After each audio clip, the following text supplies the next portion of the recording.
Magandang araw sa lahat. Ako si Binibining Sarhana Kiunaid. At ngayon ay tatalakayin natin ang karugtong sa report ni Binibining Ubahin.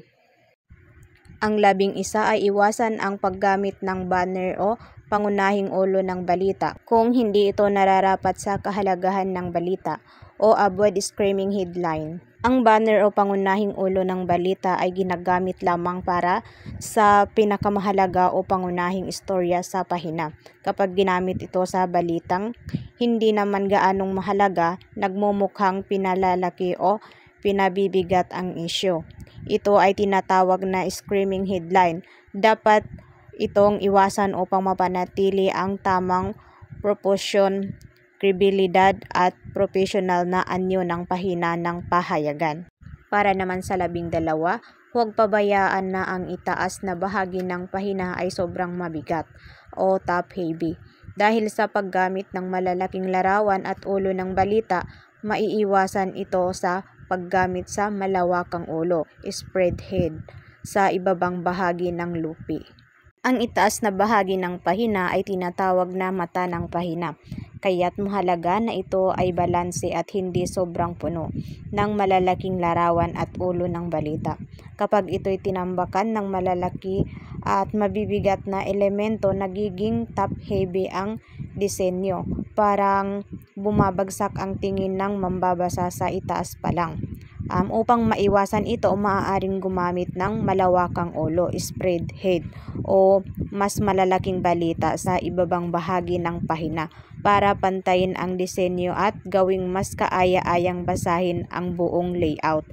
Balanse sa pahina ay mahalaga upang gabayan ng maayos ang mata ng mambabasa.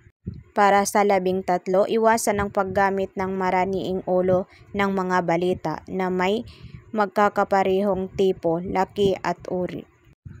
Ipinapayo na iwasan ang paggamit ng maraming ulo ng balita na magkakapareho ang tipo, laki at estilo dahil nagiging monotono o paulit-ulit ang itsura ng pahina. Kapag pare-pareho ang anyo ng mga headline, nawawala ang visual na pagkakaiba ng mga balita. Kaya nahihirapan ang mambabasa na tukuyin kung alin ang mas mahalaga o mas tampok.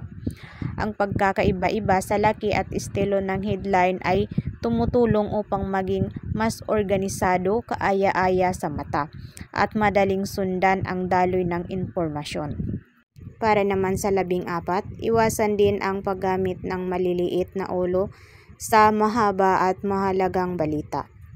Dapat iwasan ang paggamit ng maliliit na ulo ng balita para sa mga mahaba at mahalagang istorya dahil hindi nito nabibigyan ng tamang diin ang kahalagahan ng nilalaman. Kapag maliit ang headline, maaaring hindi ito mapansin agad ng mambabasa at magmukhang hindi mahalaga kahit mahaba at makabuluhan ang balita. Ang tamang laki ng ulo ay tumutulong upang maipakita ang bigat ng balita at mahikayat ng interes mula sa mambabasa. Ang pang-15, mula sa 7 hanggang sa 9 na istorya o balita, ang katamtamang bilang sa pangmukhang pahina ng tabloid. Karaniwang may 5 kolom ang isang tabloid at ang bawat kolom ay 12 ems o 2 dali ang lapad. Sa isang tabloid, ang katamtamang bilang ng balita sa pangmukhang pahina ay 7 hanggang 9 upang maging organisado at madaling basahin. Kung masyadong marami ang balita, magiging masikip at magulo ang layout. Karaniwan, ang tabloid ay may 5 kolom at ang bawat kolom ay may lapad na 12 ems o 2 dali. Kaya mahalaga ang maayos na pag-ayos ng balita upang magkasya ito sa tamang espasyo at maging kaaya-ayang tingnan ang buong pahina. At ang panghuli ay iwasan din ang sumusunod.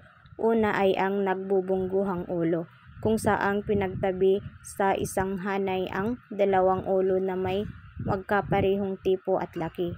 Pangalawa ay larawan ng taong nakatinging palabas sa pahina o looking out o patalikod sa kaugnay na istorya. Pangatlo ay yung larawang tumatawid o lumalampas sa kolom o bleeding cut. Pinahihintulutan ito sa pahinang lathalain.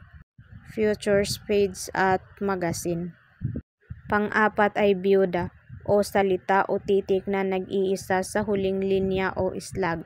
At panghuli ay humihiyaw na ulo, screaming headline.